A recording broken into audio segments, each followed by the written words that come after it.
राम मंदिर चढ़ावा चोरी केस में एसआईटी ने अनिल मिश्रा, गोपाल राव और चंपत राय से अलग अलग पूछताछ की है। एसआईटी ने दान काउंटिंग, पैसा और आभूषण से लेकर मंदिर के लिए जमीन खरीद को लेकर सवाल पूछे। एसआईटी जमीन खरीदने और बेचने वालों से भी पूछताछ करेगी। सूत्रों के हवाले से खबर, 6 जुलाई को राम मंदिर ट्रस्ट की महत्वपूर्ण बैठक में ट्रस्ट के बाहर से भी कोई शख्स शामिल हो सकता है। इस बैठक में बड़े फैसलों पर मुहर लग सकती है। महासचिव पद से इस्तीफा देने वाले चंपत राय अभी भी ट्रस्ट में बने रहने की कोशिश में लगे हैं। चढ़ावा चोरी केस में नया पर्दाफाश, टिन्नू यादव के भाई बलराम यादव के पास भी काउंटिंग रूम और बक्सों की चाबी रहती थी। सूत्रों से खबर, टिन्नू के 5 रिश्तेदार मंदिर परिसर में काम करते थे। चढ़ावा चोरी केस में एसआईटी ने मंदिर ट्रस्ट के ऑडिट से जुड़े दस्तावेज को अपने कब्जे में लिया है। इस बीच टिन्नू को लेकर एक और पर्दाफाश हुआ। टिन्नू ने वीआईपी दर्शन के नाम पर संगठित वसूली का नेटवर्क बना रखा था। आराम से दर्शन कराने के लिए श्रद्धालुओं से पैसे भी लेता था। शामली में दिल्ली देहरादून एक्सप्रेसवे की सड़क धंसने के मामले में एनएचएआई ने कार्रवाई की है। एनएचएआई ने प्रोजेक्ट डायरेक्टर, अथॉरिटी इंजीनियर और ठेकेदार को कारण बताओ नोटिस जारी किया है। इसके अलावा अथॉरिटी इंजीनियर के टीम लीडर और प्रोजेक्ट मैनेजर को तत्काल प्रभाव से सस्पेंड किया गया है। और अब महाराष्ट्र की खबरें आपको दिखाते हैं। महाराष्ट्र में बारिश की वजह से 3 दिन में 9 लोगों की मौत हुई। बारिश की वजह से मुंबई गोवा नेशनल हाईवे का ड्रेनेज सिस्टम क्षतिग्रस्त हुआ। हादसे का खतरा बढ़ा। रायगढ़ में आज बारिश का रेड अलर्ट है, तो वहीं मुंबई में बारिश का ऑरेंज अलर्ट है। बारिश का ये दौर 5 जुलाई तक जारी रह सकता है। महाराष्ट्र के पालघर में बारिश के दौरान मछली पकड़ने गए एक युवक की मौत हो गई। 28 साल के युवक के देर शाम तक नहीं लौटने पर परिवार वालों ने उसकी तलाश शुरू की। उसका शव पानी में तैरता हुआ नजर आया। प्रशासन ने लोगों को नदी नालों से दूर रहने की हिदायत दी है। मुंबई में बारिश के दौरान साकिनाका इलाके में भी हादसा हो गया। खुले मैनहोल में गिरने से 53 साल के असलम शेख की मौत हो गई। असलम दिहाड़ी मजदूर था और परिवार में अकेले कमाने वाले सदस्य थे। इस मामले में बीएमसी ने लापरवाही को लेकर 4 अधिकारियों को सस्पेंड किया। ठाणे में भी बारिश के बीच हादसा हो रहा है। मुंबई में मुमरा में बारिश के बाद जलभराव हो गया। अचानक से पानी में करंट आने से 17 साल की लड़की की मौत हो गई। ठाणे में भी मूसलाधार बारिश की वजह से हालात बेहद खराब। ठाणे जिलाधिकारी का निर्देश, बारिश को देखकर स्थानीय प्रशासन स्कूल बंद करने या खोलने का फैसला खुद ले सकता है। मुंबई लोकल में महिला सुरक्षा और मजबूत की जाएगी। रात में महिला डिब्बों में महिला होमगार्ड्स की तैनाती की जाएगी। ट्रेन में यात्रियों पर हमला, चेन स्नैचिंग, पॉकेटमारी के मामले बढ़ने के बाद यह फैसला लिया गया। और अब खबरें जम्मू कश्मीर की। आज से कड़ी सुरक्षा के बीच अमरनाथ यात्रा की शुरुआत। श्रद्धालुओं का पहला जत्था बालटाल के डोमेल बेस कैंप से रवाना हुआ। इसके लिए 2 बेस कैंप बनाए गए हैं, जिनमें पहलगाम का नुनवान बेस कैंप और बालटाल का डोमेल बेस कैंप शामिल है। ये जत्था बाबा अमरनाथ की पवित्र गुफा की यात्रा के लिए बेस कैंप से आगे रवाना हो गया है। आज बालटाल में बारिश की वजह से अमरनाथ यात्रा को एहतियातन रोकना पड़ा है। जैसे ही मौसम में सुधार हुआ, यात्रा को बालटाल के डोमेल पॉइंट से आगे बढ़ने की अनुमति दी गई। यात्रा 3 बजे ही शुरू होनी थी, लेकिन बारिश की वजह से यात्रा को 1 घंटे की देरी से सुबह 4 बजे शुरू किया गया। जम्मू कश्मीर के मुख्यमंत्री उमर अब्दुल्ला ने भारत और पाकिस्तान के रिश्तों पर कहा, चिट्ठी के माध्यम से दोनों देशों के प्रधानमंत्री से बेहतर संबंध बनाने के लिए अनुरोध किया गया है। दोनों देशों के संबंधों में सुधार होना चाहिए, इस पर किसी को आपत्ति नहीं होनी चाहिए। जम्मू कश्मीर के कई इलाकों में बारिश की वजह से हालात बिगड़ते जा रहे हैं। डोडा जिले के थाथरी इलाके में हालात सामान्य नहीं हैं। चिनाब नदी के किनारे एक बुजुर्ग फिसलकर नदी में गिर गए। गनीमत रही, मौके पर मौजूद स्थानीय लोगों ने बुजुर्ग को तेज बहाव से सकुशल बाहर निकाल लिया। किश्तवाड़ जिले में लगातार बारिश की वजह से कई जगहों पर भूस्खलन की घटनाएं सामने आ रही हैं। फिसलन भरी सड़क और पत्थर गिरने जैसी घटनाओं की वजह से श्री मचैल माता यात्रा और मिंधल माता यात्रा को अस्थायी रूप से स्थगित किया गया है। और अब आपको दिखाते हैं दिल्ली की खबरें। दिल्ली एयरपोर्ट से चीन के 3 नागरिकों को सीआईएसएफ ने हिरासत में लिया। इनके पास से करीब 19 लाख की नकदी बरामद हुई। इतना कैश रखने से जुड़ा कोई वैध दस्तावेज इनके पास से नहीं मिला। दिल्ली की राज रेवेन्यू कोर्ट ने नकली दवा रैकेट मामले में आईपीएस दीपक गहलावत को 16 जुलाई तक जेल भेज दिया है। कोर्ट ने सीबीआई को दोबारा से दीपक गहलावत की कस्टडी देने से इंकार कर दिया। नकली दवा रैकेट मामले में दीपक गहलावत पर 3 करोड़ की रिश्वत मांगने का आरोप है। दिल्ली की तिहाड़ जेल में बंद गैंगस्टर अनमोल बिश्नोई ने मुंबई की विशेष अदालत में आत्मसमर्पण की इच्छा जताई है। अनमोल बिश्नोई सलमान खान के घर पर हुई फायरिंग के मामले में अभियुक्त है और इसकी जांच मुंबई पुलिस कर रही है। लॉरेंस बिश्नोई का छोटा भाई है अनमोल बिश्नोई। दिल्ली के मोतीबाग में सीआरपीएफ के एक जवान ने सिर में गोली मारकर खुदकुशी कर ली। ड्यूटी के दौरान जवान ने अपनी सर्विस रिवॉल्वर से खुद को गोली मारी और इसकी वजह से उसकी मौके पर ही मौत हो गई। सीआरपीएफ जवान का नाम नरसीलाल यादव था। दिल्ली में कल हुई बारिश के बाद लोगों को चिपचिपाती गर्मी से राहत मिली थी। आज भी दिल्ली में बारिश का येलो अलर्ट है। अगले 3 दिनों तक दिल्ली में बारिश का यह दौर जारी रह सकता है। दिल्ली में कल ही मानसून दस्तक दे चुका है। अब खबरें राजस्थान की। उदयपुर में हाईवे पर केमिकल से भरे ट्रक में आग लगने से अफरा तफरी मच गई। घटना की जानकारी मिलते ही दमकल की गाड़ियां मौके पर पहुंची। आग बुझाने का प्रयास हुआ। आग पर काबू पा लिया गया है। हादसे में किसी के हताहत होने की खबर नहीं। धौलपुर में बच्चों के विवाद में मारपीट में एक शख्स की जान गई, जबकि 3 लोग घायल हैं। दोनों पक्षों ने पुलिस में शिकायत की है, जिसके बाद कुछ लोगों को हिरासत में लिया गया। खेल के दौरान बच्चों में लड़ाई के बाद 2 परिवार भिड़ गए। झालावाड़ के दांगीपुरा में तालाब में डूबने से 2 बच्चों की मौत। दोनों बच्चे नहाने गए थे, लेकिन थोड़ी देर बाद बच्चों के नहीं दिखने पर परिजनों और ग्रामीणों ने तलाश शुरू की। दोनों बच्चों को तालाब से निकालकर अस्पताल ले जाया गया, जहां उन्हें मृत घोषित किया गया। धौलपुर में खतरनाक तरीके से ईंट से भरे ट्रैक्टर ट्रॉली चलाने का वीडियो वायरल हो रहा है। ओवरलोड ट्रैक्टर ट्रॉली के आगे दोनों पहिए हवा में थे। बीच सड़क इस ट्रैक्टर ट्रॉली को जाता देख लोग सख्ते में आ गए। इस ट्रैक्टर ट्रॉली को ट्रैफिक पुलिस ने भी नहीं रोका। सीकर के खाटू श्याम मंदिर के दर्शन के लिए जाने वाले श्रद्धालुओं के लिए अच्छी खबर है। मंदिर के पास सुंदरपुरा में रेलवे स्टेशन की मंजूरी के बाद रेलवे अधिकारियों ने इलाके का मुआयना किया है। सुंदरपुरा में रेलवे स्टेशन की मंजूरी से स्थानीय लोग भी काफी खुश हैं। और अब बिहार की खबरें आपको दिखाते हैं। बिहार की पूर्व मुख्यमंत्री राबड़ी देवी ने आखिरकार पटना में अपना सरकारी बंगला 10 सर्कुलर रोड खाली कर दिया है। राबड़ी देवी पिछले करीब 20 साल से इस बंगले में रह रही थी। लालू प्रसाद यादव का पूरा परिवार इस सरकारी आवास को छोड़कर कौटिल्य नगर में अपने निजी आवास में शिफ्ट हो गया है। नेता प्रतिपक्ष तेजस्वी यादव ने भरत भूषण तिवारी के एनकाउंटर को लेकर सरकार को घेरा। मीडिया से बातचीत में आरजेडी नेता ने दावा किया कि बड़े अधिकारी के कहने पर यह एनकाउंटर हुआ। वहीं चिराग पासवान ने कहा कि जांच पूरी होने पर दोषियों को बख्शा नहीं जाएगा। फैसल खान की अग्रिम जमानत याचिका पर आज कोर्ट में सुनवाई होने जा रही है। उनके साथ साथ दोनों बॉडीगार्ड्स की बेल अर्जी पर भी फैसला आ सकता है। पिछली सुनवाई में अभियोजन पक्ष ने दावा किया था कि बॉडीगार्ड्स के पास मौजूद हथियार का इस्तेमाल दहशत फैलाने के इरादे से किया गया, जबकि बचाव पक्ष का कहना है कि हथियार लाइसेंसी है और उससे जुड़े दस्तावेज पुलिस के पास है। लालू राबड़ी के करीबी और वैशाली के एक पूर्व एमएलसी सुबोध राय को झारखंड में गिरफ्तार कर जेल भेज दिया गया है। सुबोध राय पर रांची में अवैध और नकली शराब बनाने का गंभीर आरोप लगा है। अब बिहार में 15 अगस्त से कोई भी सरकारी अस्पताल अनावश्यक रेफरल नहीं कर पाएगा। मुख्यमंत्री सम्राट चौधरी ने उच्च स्तरीय बैठक में कहा, स्वास्थ्य सेवाओं को और प्रभावी पारदर्शी बनाया जाएगा। 15 अगस्त से अनावश्यक रेफरल पर सख्त निगरानी होगी। ट्रस्ट की बैठक पर टीवी9 की बड़ी खबर है, जहां 6 जुलाई की बैठक में बहुत बड़े फैसले की उम्मीद है। इस बैठक में कोई बड़ा शख्स शामिल हो सकता है। क्या नहीं बताई थी एंकर को?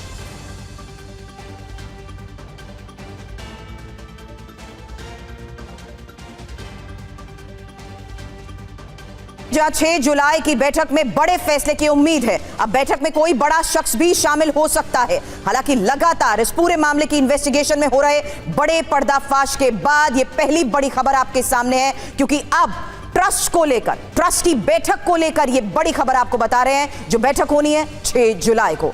इस बैठक पर पूरी दुनिया की नजर है। हालांकि इस पूरे मामले की इन्वेस्टिगेशन में लगातार हो रहे बड़े पर्दाफाश के बाद क्या 6 जुलाई की बैठक में होगा बड़ा फैसला? इस बड़े फैसले में होगा क्या? करें हमारे सहयोगियों से सवाल। उससे पहले आपको बता दें कि इस बैठक में कोई बड़ा शख्स शामिल हो सकता है, क्योंकि 6 जुलाई कुछ बड़ा होने वाला है। अब खबर क्या है? ट्रस्ट की बैठक में बड़े फैसले को लेकर खबर है। खबर है बैठक में कोई बड़ा शख्स शामिल हो सकता है। खबर है ट्रस्ट से बाहर के किसी सदस्य की एंट्री को लेकर, और चंपत राय और अनिल मिश्रा के इस्तीफे पर फैसला भी संभव है।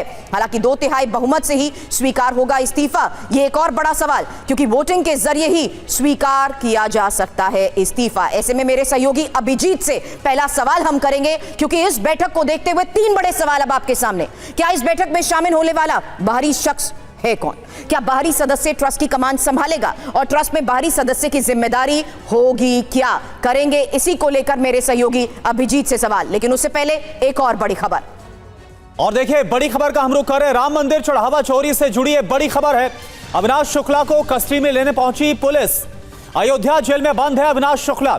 अविनाश शुक्ला से पूछताछ करेगी चढ़ावा चोरी का अभियुक्त है अविनाश शुक्ला। और आपको बता दें कि अविनाश के पास से सबसे ज्यादा रकम बरामद की गई 80 लाख में से 20 लाख से ज्यादा अविनाश के पास से मिले हैं और इसके बाद से उससे और ज्यादा गहनता के साथ पुलिस पूछताछ करना चाहती। यही वजह है कि कल बाकायदा इसको लेकर अर्जी दी गई थी कि पुलिस कस्टडी दी जाए और अब पुलिस अपनी कस्टडी में लेने के लिए पहुंच चुकी है। हालांकि अभिजीत, अब सवाल ना सिर्फ अविनाश शुक्ला को लेकर है बल्कि 6 जुलाई को होने वाली बैठक को लेकर भी। अभिजीत,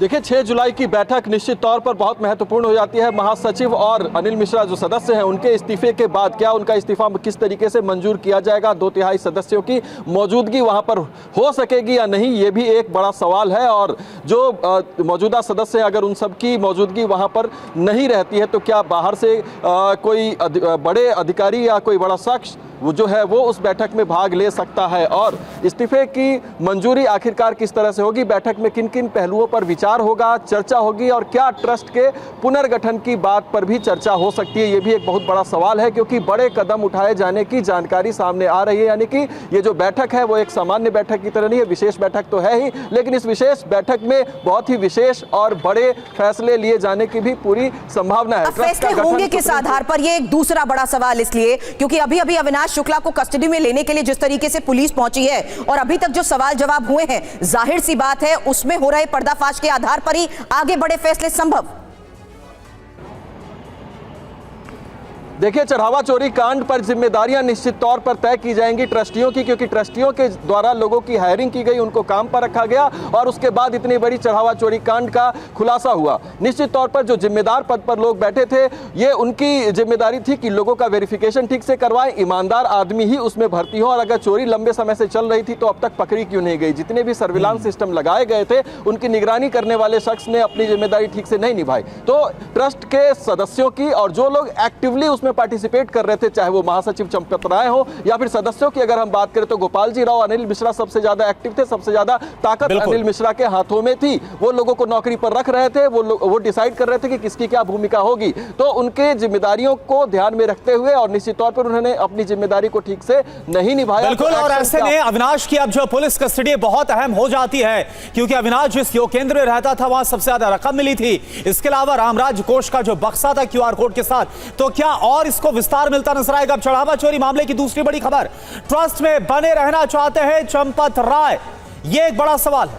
तो चंपत राय को लेकर अभी की बहुत बड़ी खबर है, राम मंदिर ट्रस्ट में बने रहने की कोशिश में लगातार चंपत राय है। सूत्रों के हवाले से खबर आ रही है महासचिव पद छोड़कर ट्रस्ट में बने रहने की कोशिश अभी भी चंपत राय के इतने तमाम खुलासों के बाद अभी भी चंपत राय ये चाहते हैं कि वो ट्रस्ट में बने रहे बतौर सदस्य। तो ट्रस्ट में बने रहना चाहते हैं चंपत राय। क्या खबर आ रही है सूत्रों के हवाले से? चंपत राय ट्रस्ट में बने रहने की कोशिश कर रहे हैं।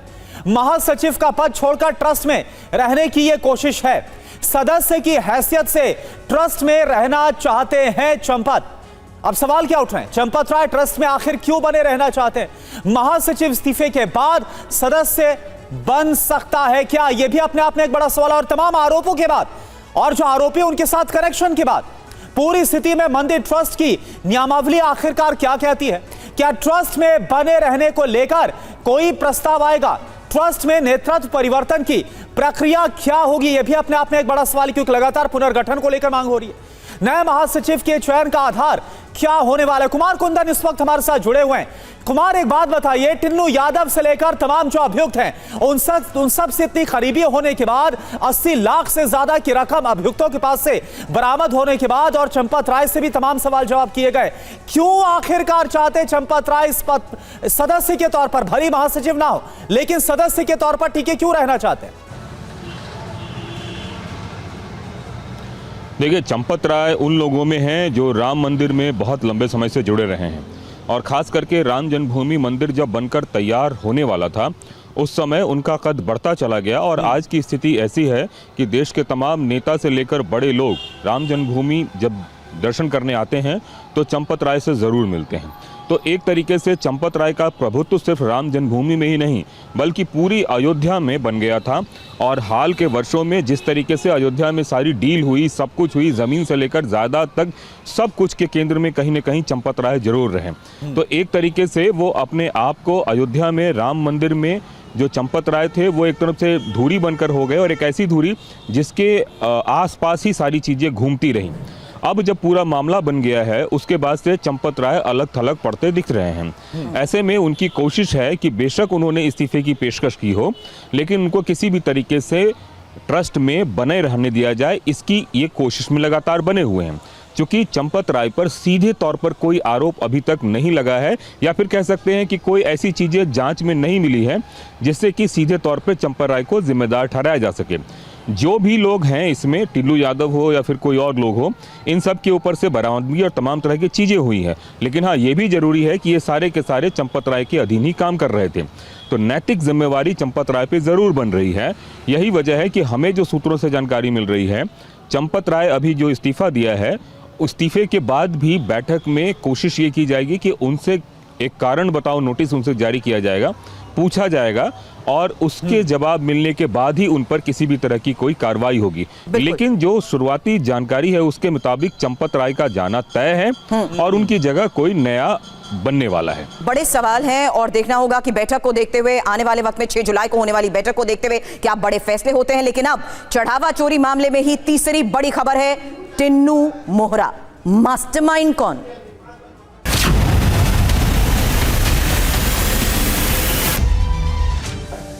और चढ़ावा चोरी पर ही सूत्रों के हवाले से एक और बड़ी खबर है, टिन्नू यादव को चंपत राय ने खुली छूट दी थी। टिन्नू का भाई रखता था काउंटिंग रूम की चाबी और दान पात्रों की चाबी भी रखता था टिन्नू का भाई। मंदिर परिसर में काम करते थे टिन्नू के 5 रिश्तेदार। अब टिन्नू यादव मोहरा या मास्टरमाइंड, क्योंकि सबसे बड़ा पर्दाफाश जहां टिन्नू पर चंपत राय की असीम कृपा थी। अब ऐसे में कुंदन, थोड़ी देर में इस इंफॉर्मेशन के बाद सवाल आप ही से करूंगी, टिन्नू यादव पर चंपत राय की असीम कृपा क्यों?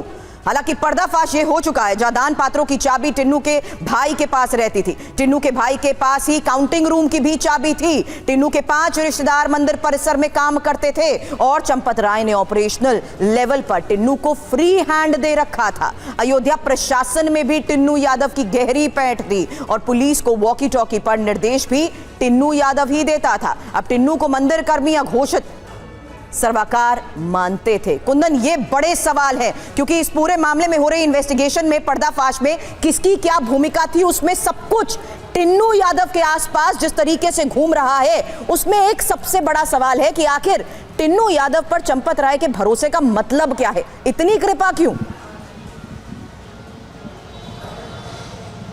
देखिए, अगर टिन्नू यादव की बात करें तो बेशक महासचिव चंपत राय रहे हों, लेकिन पूरे मंदिर प्रशासन में टिन्नू यादव की ही चलती थी। वो जो कहता था वही होता था और एक तरीके से मंदिर के जो कोषागृह थी उसकी चाबी से लेकर तमाम तरह की चीज़ें, जो भी की पोस्ट थे, सब जगह पे टिन्नू यादव का दखल था। उसकी वजह यही थी कि टिन्नू यादव सबसे कृपा पात्र, सबसे करीबी चंपत राय का था। बिल्कुल कुमार कुंदन, आपको रोकना चाहेंगे और तस्वीरें हम दिखाना चाहेंगे। अविनाश शुक्ला, पुलिस अब अपने कस्टडी में लेने के लिए अविनाश शुक्ला को पहुंची हुई। आपको बता दें, 8 अभियुक्तों में से एक अविनाश शुक्ला, जिसे पहले जुडिशियल कस्टडी भेजा गया था, लेकिन अब पुलिस रिमांड मिल गई है और अविनाश शुक्ला को लेने के लिए अब पुलिस पहुंची हुई है। तस्वीरें सबसे पहले इस वक्त हम आपको दिखा रहे हैं राम मंदिर चढ़ावा चोरी मामले में। आपको बता दें, यही वो अविनाश शुक्ला है। ये देखिए, तस्वीर उसी की आपको दिखा रहे हैं और अनुकल्प मिश्रा की तस्वीर भी उसके साथ बैठा हुआ नजर आ रहा है। अविनाश शुक्ला की जो पुलिस रिमांड है वो अब फिलहाल पुलिस को मिल गई है और अब पुलिस उससे पूछताछ करेगी और बाकायदा जाना जाएगा सोर्स क्या था। जो रकम, जो 20 लाख से ज्यादा रकम उसके उस योग केंद्र में, जिस जगह वो रहता था, जिस कक्ष में, वहां पर 2-2 बैग भर के रकम मिली थी अविनाश शुक्ला के बक्से से। आखिर उसका सोर्स क्या था? कहां से वो रकम आई थी? कब से वो सब जुटा रहा था? जो बक्सा है, उस बक्से का राज क्या था? जिस बक्से पर QR कोड लगा हुआ था। तमाम कई सवाल है, किस किस से कनेक्शन था, क्या होता था, हर एक जानकारी अविनाश शुक्ला से पुलिस हासिल करना चाहती है। और जैसा TV9 भारतवर्ष ने आपको बताया भी कि लगातार अब SIT इस पूरे मामले में अपना दायरा भी बढ़ा रही है। कई और बड़े लोग को इस जांच में शामिल किया जा सकता है। और हमारे साथ अभिजीत अविनाश शुक्ला, सबसे ज्यादा रकम इसके पास से मिलना। और अभिजीत हमारे साथ है। अभिजीत, आपसे सवाल कर रहा हूं, सबसे ज्यादा रकम अविनाश के पास मिलना, अब पुलिस रिमांड में अविनाश शुक्ला जा रहा है, क्या कोई और बड़े पर्दाफाश हो सकते हैं इस पूछताछ में? देखिए, निश्चित तौर पर अविनाश शुक्ला जो है वो इसमें एक अहम किरदार है। सबसे ज्यादा रिकवरी तो उसके यहाँ से हुई, अनुकल्प का बेहद करीबी था। और एक और बड़ी जानकारी मैं दे रहा हूँ कि 2 जगह डिस्ट्रीब्यूशन पॉइंट्स थे। जो चढ़ावे की रकम चोरी होती थी, ज्वेलरी चोरी होती थी, उसका हिसाब किताब योगा सेंटर में होता था या फिर अनुकल्प मिश्रा के घर पर होता था। तो ये 2 महत्वपूर्ण थे। यहाँ पर शाम को ड्यूटी ओवर होने के बाद जो चोरी में संलिप्त लोग हैं उनकी बाकायदा बैठक होती थी। उस बैठक में रकम को गिना जाता था और गिनने के बाद बराबर डिस्ट्रीब्यूशन होता था। तो डिस्ट्रीब्यूशन पॉइंट जो था वो योगा सेंटर था, मीटिंग पॉइंट जो था वो योगा सेंटर था। उसके अलावा कौशलपुरी में ही अनुकल्प मिश्रा का जो घर है वहां पर भी ये लोग बैठक किया करते थे। तो इस तरह की बड़ी जानकारियां पुलिस को शुरुआती जांच में ही मालूम चली थी। और उसके बाद आज अविनाश शुक्ला की पुलिस रिमांड ली गई है। ये पूरे मामले में पहली पुलिस रिमांड है। तो अब उससे और विस्तृत पूछताछ करेगी और यहां तक कि क्राइम सीन रिक्रिएशन भी होगी। इस बात की जानकारी सामने आ रही है। मंदिर परिसर के भीतर एक बार फिर से अविनाश शुक्ला को लेकर जाएगी पुलिस और उसके बाद उससे समझने की कोशिश करेगी कि आखिरकार जब काउंटिंग रूम में बैठकर ये लोग टेबल पर बैठकर, उस टाइम पर काउंटिंग होती थी, अब तो जमीन पर होती है, टेबल पर बैठकर जब कैश काउंटिंग वो लोग करते थे पुलिस चौकी के भीतर, तो वहां पर किस तरीके से कैश को पहले कहां ठिकाने लगाते थे और उसके बाद उसको लेकर बाहर किस तरह से निकलते थे। क्योंकि एक बार अगर आपके पास मंदिर ट्रस्ट का आई कार्ड हो जाए तो कहीं पर चेकिंग नहीं होती वहां पर, तो बिना चेकिंग के ये फ्री हैंड बाहर निकल तो जाते थे, लेकिन फिर भी काउंटिंग रूम से कैश को शिफ्ट किया जाता था वॉशरूम में और वॉशरूम से फिर छोटे छोटे अमाउंट में वहां से निकाला जाता था। और एक नहीं बल्कि 4-5 सदस्य जो इसमें इन्वॉल्व थे, जो संलिप्त थे, उनके द्वारा बारी बारी से करके एक गड्डियां करके ये लोग लेके बाहर निकलते थे। औसतन हर रोज 2 से 3 लाख रुपए निकाले जाते थे। बड़ी जानकारी दे रहा हूं, 2 से 3 लाख रुपए औसतन हर रोज ये निकालते थे। इस तरह की जानकारी भी सामने आई है। अभिजीत, बड़ी बात है आपने इस पूरे मामले में बताई है, जहां इसी में पुलिस अब आगे किस लिहाज से पूछताछ करेगी, ये एक बड़ा सवाल है। एक बड़ी बात आपने बताई कि किस तरीके से डिस्ट्रीब्यूशन के 2 सेंटर्स थे। दूसरी बड़ी बात आपने बताई कि इस पूछताछ के आधार पर पूरे क्राइम सीन को रिक्रिएट भी किया जाएगा, क्योंकि अब अयोध्या जेल में बंद अविनाश शुक्ला को लेकर ही ये सबसे बड़ी खबर है कि पुलिस को रिमांड मिल चुकी है। जाहिर सी बात है पुलिस अब आगे सवाल जवाब करेगी, लेकिन अब वीआईपी दर्शन मामले को लेकर अगला बड़ा पर्दाफाश। बड़ी खबर आपको बता दें, होटल, होम स्टे, धर्मशालाओं के जरिए नेटवर्क फैला हुआ था। बड़ी खबर यह है कि होटल, होम स्टे के संपर्क में जेल भेजे गए अभियुक्त थे और वीआईपी दर्शन के नाम पर प्रति श्रद्धालु 500 से 1000 रुपए भी लिए जाते थे। आर्थिक सक्षम लोगों से 2000 रुपए भी वसूले जाते थे। तो अब ये दर्शन को लेकर हुआ पर्दाफाश। और देखिए, इसी वीआईपी दर्शन को लेकर एक और बड़ी खबर है। टिन्नू यादव, जो कि चंपत राय का सबसे ज्यादा करीबी, टिन्नू यादव चलाता था वीआईपी दर्शन का पूरा नेटवर्क, अपने साथियों के साथ नेटवर्क चलाता था टिन्नू यादव। यह खबर आ रही है, श्रद्धालुओं से रोजाना लाखों रुपए वसूलने का आरोप लगा है। वसूली गई रकम का आपस में फिर रोजाना बंटवारा भी कर लिया जाता था। वीआईपी दर्शन रैकेट में मंदिर के कई कर्मचारी शामिल, यह खबर आ रही है सोर्सेस से।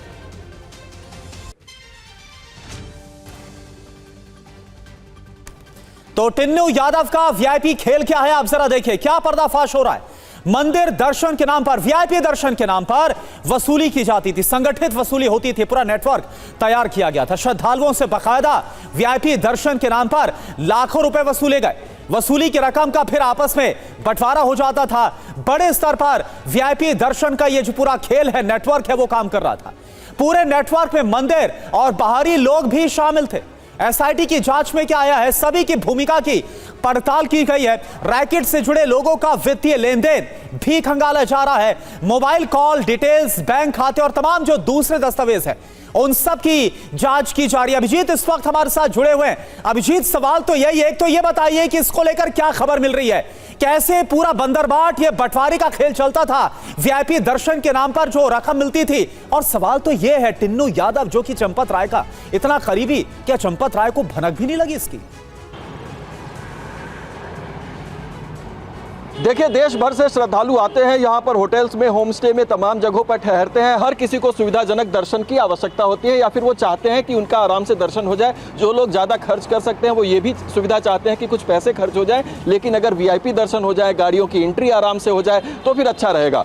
अब इसको एक बिजनेस अपॉर्चुनिटी के तौर पर देखा टिन्नू यादव ने, और टिन्नू यादव ने एक नेक्सस तैयार किया जो कि होटलों से संपर्क करता था, नेटवर्क तैयार किया जो कि होटलों से संपर्क करता था। उनको ये ऑफर करता था कि अगर आप अपने गेस्ट को वीआईपी दर्शन कराना चाहते हैं तो आप हमसे संपर्क कीजिए, हम आपको पास दे देंगे, और उसके बाद वो पास मिलेगा, आपके गेस्ट खुश हो जाएंगे, वो आपके कस्टमर बनते रहेंगे।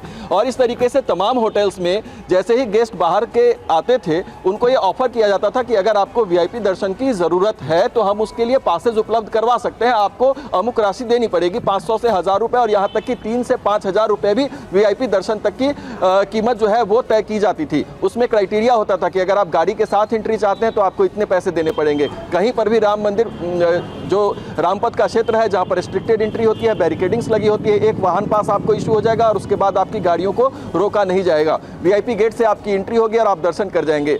इस तरीके से ये नेक्सस चल रहा था और ये भी एक बहुत बड़ी आमदनी का जरिया था, लाखों रुपए इसके जरिए भी कमाए जा रहे थे। अभिजीत, आपने नेक्सस के बारे में बता दिया, लेकिन अब क्रॉस एग्जामिनेशन कैसे होगा? रिकवरी इंपॉर्टेंट था, जो रिकवरी हो रही है, लेकिन अब कैसे क्रॉस एग्जामिनेट किया जाएगा? क्योंकि अविनाश शुक्ला को पुलिस ने अब सवाल जवाब के लिए कस्टडी में ले लिया है, वहीं लगातार टिन्नू यादव से भी सवाल जवाब हो रहे हैं। जिम्मेदारी तय करने के लिए ही मेरा यह सवाल है कि क्या टिन्नू यादव भी सिर्फ एक मोहरा है, मास्टरमाइंड कोई और है? और जिस लिहाज से इन्वेस्टिगेशन का दायरा बढ़ रहा है, इस क्रॉस एग्जामिनेशन के जरिए क्या जानने की कोशिश हो रही है?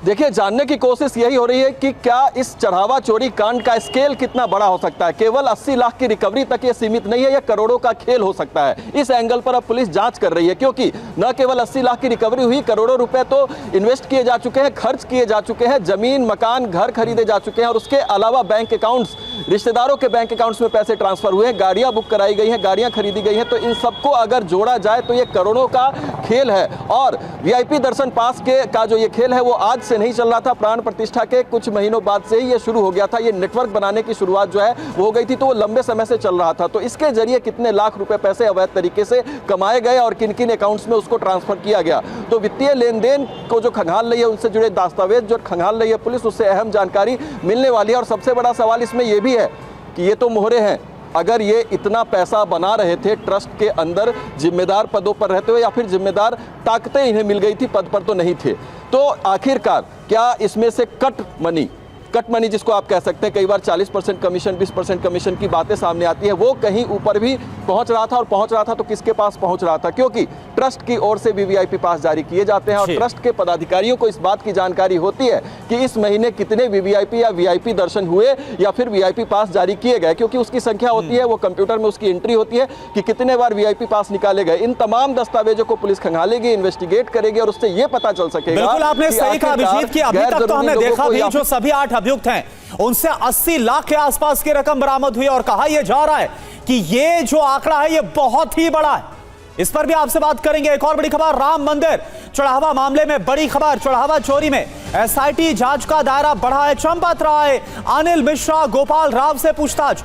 एसआईटी ने तीनों लोगों से अलग अलग पूछताछ की है। अब जमीन की खरीद को लेकर भी पूछताछ हुई है। देखिए, जमीन की खरीद को लेकर भी गड़बड़ी की खबर जो सामने आई है, कैश काउंटिंग में लापरवाही पर भी सवाल जवाब किए गए, और हमने आपको दिखाया भी था कैसे 2 करोड़ की जमीन 18.5 करोड़ की महज 10 मिनट के अंदर ऐसे दावे भी सामने आ रहे हैं।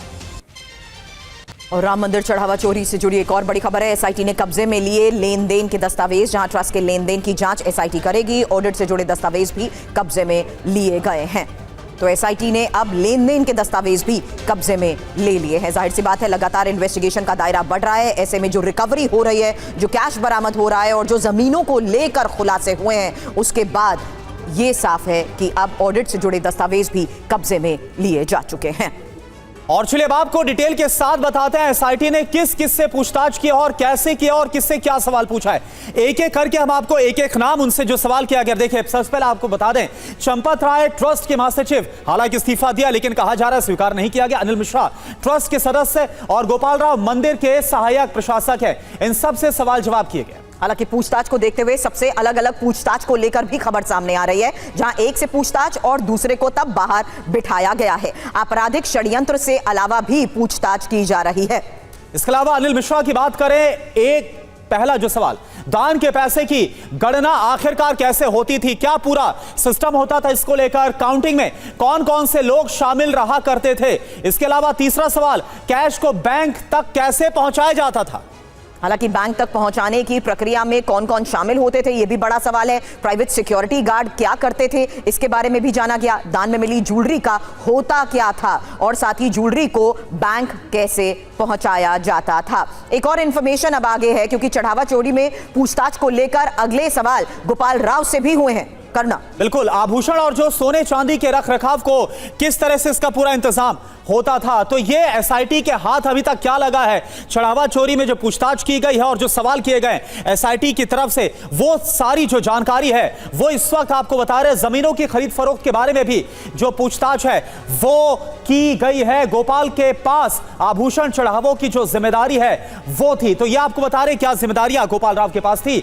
जमीनों की खरीद में गोपाल की काफी अहम भूमिका थी, क्योंकि इसमें भी गड़बड़ी की जो खबरें हैं वो अब निकलकर सामने आ रही है। तो उनकी जिम्मेदारी क्या थी और उसी जिम्मेदारी को देखते हुए क्या सवाल जवाब हुए। लेकिन चंपत राय से सवालों को लेकर इंफॉर्मेशन यह है कि अनिल और गोपाल के बयानों पर सवाल पूछे गए हैं। इसीलिए मैंने अभिजीत से क्रॉस एग्जामिनेशन वाला सवाल भी पूछा था, क्योंकि अनिल गोपाल के बयानों पर आप क्या कहेंगे, यह चंपत राय से भी जाना गया है। बड़ी बात यह है कि अनिल गोपाल के बयानों का मिलान करवाया गया, और एसआईटी का मकसद साफ है। अनिल गोपाल चंपत के बयानों का मिलान करवाना चाहती है एसआईटी की टीम। पूरे मामले में कौन सच और कौन झूठ बोल रहा है, इसी आधार पर जांच आगे बढ़ रही है। क्या सभी के बीच आपस में कोई कोऑर्डिनेशन था, यह भी एसआईटी जानने की कोशिश कर रही है। अभिजीत, यही वजह है कि मैंने क्रॉस एग्जामिनेशन को लेकर आपसे सवाल इसलिए किया, क्योंकि आपने बड़ी बात बताई कि आखिर रिकवरी को देखते हुए कौन कौन से ऐसे डिस्ट्रीब्यूशन के ठिकाने थे और किस तरीके से रिक्रिएशन करने की कोशिश की जाएगी, वो होगा इसी आधार पर, इन्हीं बयानों के आधार पर, जिसके तहत अभी तक सवाल जवाब हुए हैं। अभिजीत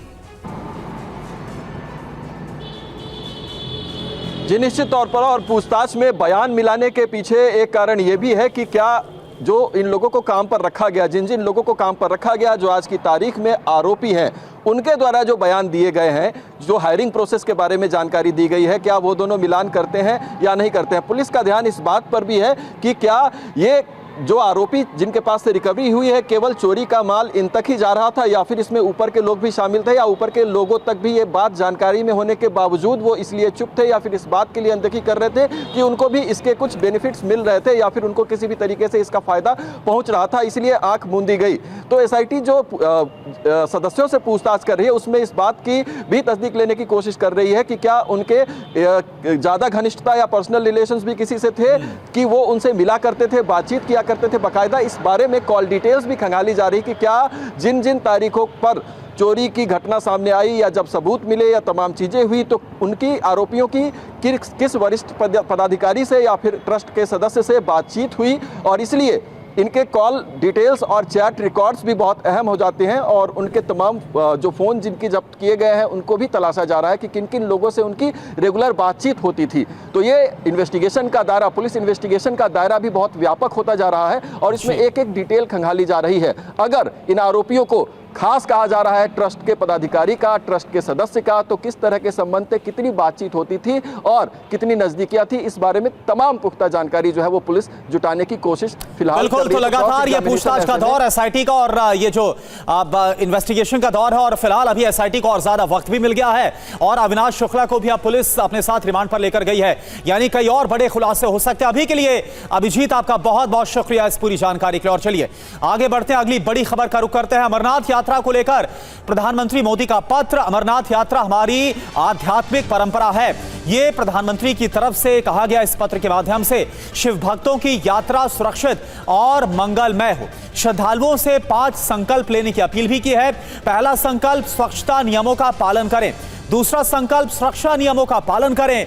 तीसरा संकल्प, स्थानीय उत्पाद की खरीदारी करें। चौथा संकल्प, एक पेड़ मां के नाम को आगे बढ़ाएं। और 5वां संकल्प, विकसित भारत के निर्माण में जुटे।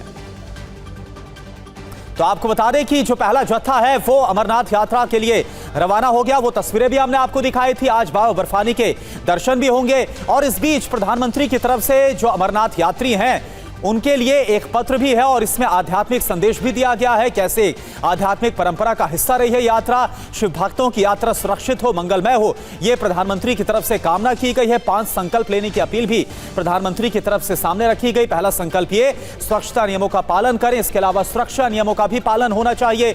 स्थानीय उत्पाद की खरीदारी करें, ये एक संकल्प। एक पेड़ मां के नाम को आगे बढ़ाएं और 5वां संकल्प, विकसित भारत के निर्माण में जुटे।